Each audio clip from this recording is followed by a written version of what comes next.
Assalamualaikum warahmatullahi wabarakatuh. Perkenalkan, nama saya Nur Maulia Sarstiasi dengan NIM 033. Assalamualaikum warahmatullahi wabarakatuh.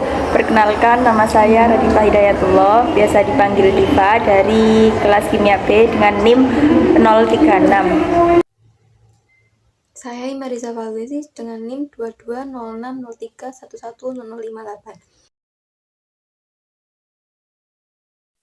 Jadi di sini saya akan menjelaskan tentang ilmu-ilmu yang berhubungan dengan Al-Quran. Yang pertama itu definisi dari Rasm Al-Quran. Rasm Al-Quran, Al-Quran itu merupakan firman Allah yang diturunkan kepada Nabi Muhammad melalui malaikat Jibril. Al-Quran merupakan mukjizat terbesar Nabi Muhammad secara mutawatir dan membacanya itu bernilai ibadah. Di sisi lain, Rasm menurut etimologi berasal dari kata bahasa Arab yang berarti rosama yarsumu rosman, yang bermakna menggambar atau menulis. Rasm Al-Quran berarti kaidah-kaidah penulisan huruf-huruf dari Al-Quran yang disetujui oleh Khalifah Utsman bin Affan dan dipedomani oleh para penghafal Al-Quran di masanya. Selanjutnya saya akan menjelaskan mengenai sejarah perkembangan Rasm Al-Quran. Jadi sejarahnya itu dulu pada masa Nabi Muhammad SAW, media dan teknologi itu belum canggih seperti zaman sekarang. Jadi Al-Quran itu disampaikan melalui lisan ke lisan, nggak berupa huruf ataupun tulisan. Tetapi Nabi menyuruh beberapa sahabat untuk menulis Al-Quran yang telah disampaikan beliau pada bagian tertentu, seperti pada batu, pada pelepah kurma, pada kulit hewan, dan pada lain sebagainya. Karena media pada zaman Nabi dulu itu belum secanggih pada zaman sekarang. Selanjutnya berganti zaman pada zaman Khalifah Abu Bakar As-Siddiq, di mana pada zaman Khalifah Abu Bakar itu terjadi perang Yamamah. Perang Yamamah, di mana perang itu telah menggugurkan beberapa para penghafal Al-Quran di medan perang tersebut. Dengan rasa khawatirnya Sayyidah Umar, karena rasa khawatirnya Umar bin Khattab atas gugurnya para penghafal Al-Quran itu, Umar khawatir takutnya Quran itu tidak berkembang lagi karena gugurnya para penghafal Al-Quran, yang dimana para penghafal Al-Quran dulu itu sebagai sumber rujukan umat Islam. Akhirnya Umar pun mendatangi Abu Bakar. Beliau memberikan saran agar Al-Quran itu dijadikan satu, agar mushaf-mushaf yang sudah ditulis di batu, di pelepah kurma, dan di lain sebagainya itu dikumpulkan menjadi satu. Mendapatkan saran seperti itu, awalnya Abu Bakar itu keberatan, tetapi karena ada hidayah, Allah memberikan hidayah kepada Abu Bakar dengan hati yang lapang. Akhirnya Abu Bakar pun menerima saran Umar, dan Abu Bakar menyuruh beberapa sahabat, salah satunya Zaid bin Sabit, yang dimana sahabat itu terkenal sangat kuat hafalannya. Abu Bakar pun menyuruh Zaid bin Sabit untuk mengumpulkan beberapa mushaf yang masih berserakan di mana-mana. Setelah Abu Bakar wafat, pergantian khalifah pun diganti pada Umar bin Khattab. Nah, di saat itu Al-Quran itu tetap tidak diapa-apain, jadi tetap tidak digandakan seperti itu. Tidak ada perkembangan lagi. Setelah wafatnya Umar bin Khattab, akhirnya Quran yang sudah dikumpulkan, mushaf-mushaf yang sudah dikumpulkan menjadi satu, itu diberikan kepada putrinya, yaitu Sayyidah Hafsah. Setelah pergantian khalifah dari Umar bin Khattab menjadi Utsman bin Affan.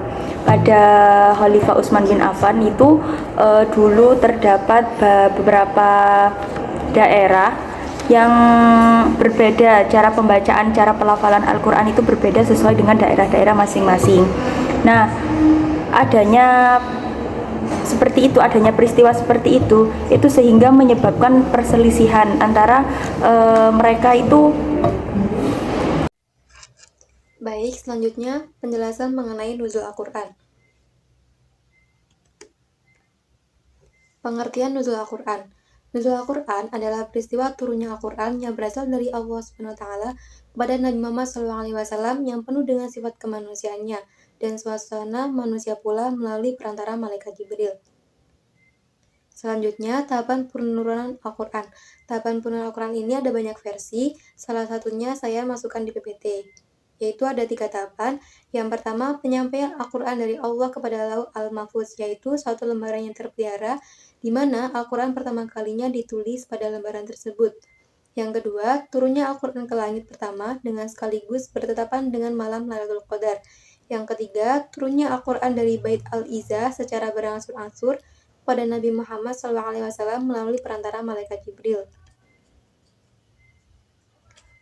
Selanjutnya, tujuan Al-Quran diturunkan secara berangsur-angsur. Yang pertama yaitu untuk menetapkan atau menguatkan hati Nabi. Yang kedua, berangsur-angsur dalam mendidik umat yang sedang tumbuh. Ini untuk menanamkan ilmu dan amal. Yang ketiga, menyelesaikan dengan kejadian atau peristiwa yang terjadi pada masa itu.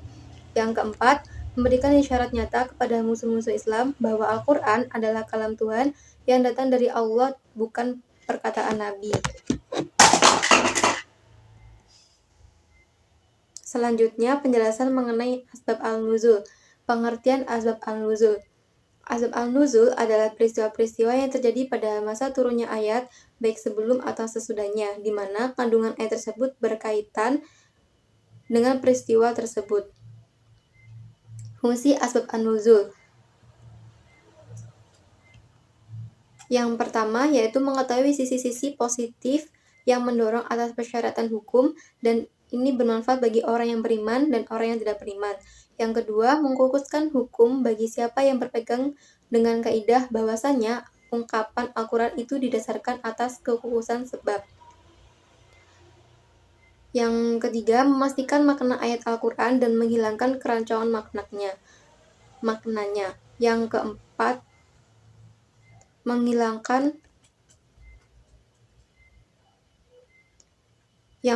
menghilangkan kerancuan dari pembatasan hukum. Yang kelima, memudahkan untuk menghafal, memahami, dan memantapkan wahyu dalam benak setiap orang yang mendengarnya, jika ia mengetahui sebab turunnya. Selanjutnya, macam-macam asbab an-nuzul. Itu dibagi menjadi 6. Yang pertama, sebagai tanggapan atas peristiwa umum, sebab yang berasal dari kehendak Allah. Yang kedua, sebagai tanggapan atas peristiwa khusus. Yang ketiga, sebagai jawaban atas pertanyaan yang dilontarkan kepada Nabi. Yang keempat, sebagai jawaban dari pertanyaan Nabi. Yang kelima, sebagai tanggapan atas suatu pernyataan yang bersifat umum. Yang keenam, sebagai tanggapan terhadap orang-orang tertentu. Adapun ciri-ciri dari surah Makkiyah dan Madaniyah, yaitu yang pertama, ciri-ciri dari surah Makkiyah itu ayat-ayatnya itu pendek, terus banyak diawali dengan bunyi ya ayyuhan nas. Yang ketiga, surah Makkiyah itu cenderung lebih fokus menjelaskan mengenai pesan-pesan teologis, akidah atau keyakinan, dan dakwah atau penyampaian. Terus selanjutnya yaitu pada umumnya surah Makkiyah itu dimulai dengan huruf-huruf tahaji seperti alif, lam, mim, ro, ha, mim. Dan yang terakhir, ciri-ciri surah Makkiyah itu banyaknya ayat sajadah. Sedangkan ciri-ciri dari surah Madaniyah itu ayat-ayatnya itu panjang-panjang. Terus menjelaskan mengenai hukum-hukum sosial, politik, dan perundang-undangan yang menjadi pedoman bagi masyarakat muslim di Madinah. Terus surah-surah Madaniyah sering juga menanggapi masalah-masalah konkret yang dihadapi oleh umat Islam di Madinah. Yang terakhir yaitu surah Madaniyah ini banyaknya ayat yang menjelaskan mengenai kewajiban untuk beribadah. Di sini saya akan menjelaskan mengenai nasih atau mansah dan juga mansuh. Secara etimologis, kata nasih berarti menghilangkan, menghapuskan, dan juga membatalkan. Sedangkan secara istilah, kata nasih adalah membatalkan pelaksanaan hukum syara yang telah ada sebelumnya dengan dalil yang datang kemudian, yang penghapusannya dilakukan secara keseluruhan maupun sebagian sesuai kepentingan yang ada dengan syarat penghapusan yang jelas. Sedangkan kata mansuh secara etimologis berarti sesuatu yang dihapus, dibatalkan, dipindahkan, dan juga dirubah. Nah, kata mansuh sendiri secara istilah berarti hukum syara yang menempati posisi awal, yang belum diubah dan belum diganti dengan hukum syara yang datang pada kemudian hari. Berdasarkan sistematisasi tafsir, harus dicermati dengan seksama hubungan antara ilmu hukum dan juga norma hukum untuk menghindari pertentangan antara satu kalimat dengan kalimat yang lain. Maka, dalam nasikh wa al-mansuh terdapat 4 pilar. Yang pertama yaitu ada adat nasikh, yaitu sebuah statement bahwa pembatalan hukum yang sudah ada itu benar adanya. Yang kedua yaitu nasikh, merupakan dalil, hukum, atau ayat yang sifatnya akan menghapus dalil atau hukum yang sudah ada. Yang ketiga yaitu mansuh, merupakan hukum atau dalil yang akan dihapus, dibatalkan, ataupun dipindahkan keberadaannya. Dan yang keempat yaitu ada mansuhan, berarti orang-orang yang harus mendapat beban atau sanksi dari hukum tersebut. Al-Quran dan Sunnah dalam segi nasah dibagi menjadi 4. Yang pertama yaitu Al-Quran dengan Al-Quran, yang berarti bahwa dalil yang awal mulanya ditentukan oleh Al-Quran maka akan digantikan oleh dalil Al-Quran pula. Pandangan ulama yang menerima adanya nasah karena mereka beranggapan bahwa Allah Al-Qadir, Ar-Rahman dan Ar-Rahim yang dari awal telah menentukan suatu hukum yang bersifat ringan. Misal, pada Quran surat Al-Baqarah ayat 240 yang membahas mengenai masa iddah berlaku pada 1 tahun, kemudian digantikan dengan Quran surat Al-Baqarah ayat 234 mengenai masa iddah yang hanya berlaku selama 4 bulan 10 hari. Yang kedua yaitu Al-Quran dengan As-Sunnah, yang berarti bahwa suatu hukum awalnya berada di dalil Al-Quran yang kemudian dinasah dengan dalil As-Sunnah. Nah, Syekh Manah membagi nasah ini menjadi 2. Yang pertama yaitu ada nasah Quran dengan Sunnah Ahadiyah, di mana sebagian besar ulama menolak kebenarannya. Hal ini didasarkan dengan alasan Al-Quran bersifat mutawatir dan penuh keyakinan di dalamnya, sedangkan Sunnah Ahad bersifat prasangka atau dugaan, sehingga para ulama tidak membenarkan, menghapus atau mengganti hal yang jelas diketahui sifatnya dengan hal-hal yang berupa dugaan. Yang kedua yaitu ada nasah Quran dengan Sunnah mutawatirah oleh Imam Malik, Abu Hanafi dan juga Imam Ahmad. Mereka berpendapat pada nasah ini memberi hukum mubah dengan dasar bahwa kedua dalil tersebut merupakan wahyu. Dasar yang menjadi pegangan adalah pada ayat 3 dan 4 pada Quran surat An-Najm.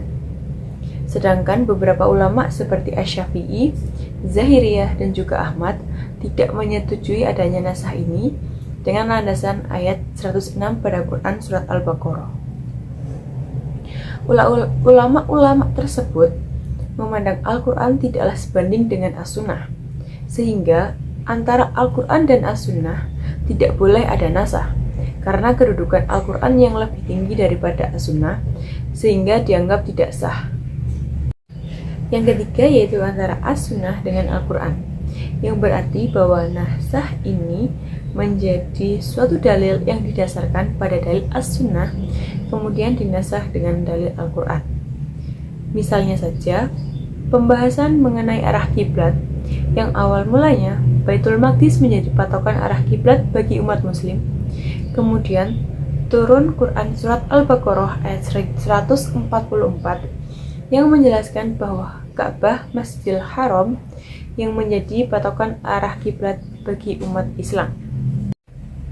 Yang keempat, yaitu antara as-sunnah dengan as-sunnah, yang berarti bahwa hukum syara yang semula berdasar pada as-sunnah lalu dinasahkan dengan dalil syara dari as-sunnah yang lain. Misalkan saja, ziarah yang awalnya berhukum dilarang, kemudian dinasah menjadi mubah. Hal ini sesuai dengan hadis yang berbunyi, dahulu aku melarang kamu berziarah kubur, sekarang berziarahlah. Hadis riwayat At-Tirmizi. Klasifikasi nasah menurut para ulama dibagi menjadi 3. Yang pertama yaitu menghilangkan hukum dan teksnya secara bersama, yaitu ayat-ayat ini tidak boleh didengungkan dan dilakukan lagi. Misalkan, pada hadis Imam Bukhari dan Imam Muslim yang penafsirannya yaitu saudara mahram bagi 2 orang yang tidak seibu jika 2 orang tersebut meminum ASI dari satu ibu, yaitu dengan jumlah 10 kali sedot. Kemudian dalil tersebut dinasah yang mengubah dari 10 kali sedot menjadi cukup 5 kali sedotan saja. Yang kedua yaitu penghilangan pada hukumnya sendiri, sedang pada teksnya tetap ada. Misalkan saja pada ayat yang membahas mengenai memprioritaskan untuk bersedekah pada Quran surat Mujadilah ayat 12. Nah, yang terakhir yaitu ada penghilangan hanya pada teks, sedang hukumnya tetaplah sahih. Misalkan saja ayat yang membahas perihal rojam. Mulanya, ayat tersebut berasal dari ayat Al-Quran. Bacaan ayat tersebut dikatakan mansuh, namun hukumnya tetap sahih dan berlaku. Artinya, jika seseorang pria tua dan wanita tua berzina, maka rajamlah keduanya. Terdapat dalam kisah zina yang dilakukan orang tua lalu dinasah seperti yang telah dinyatakan oleh Ubay ibnu Ka'ab bin Abu Umamah bin Sahal.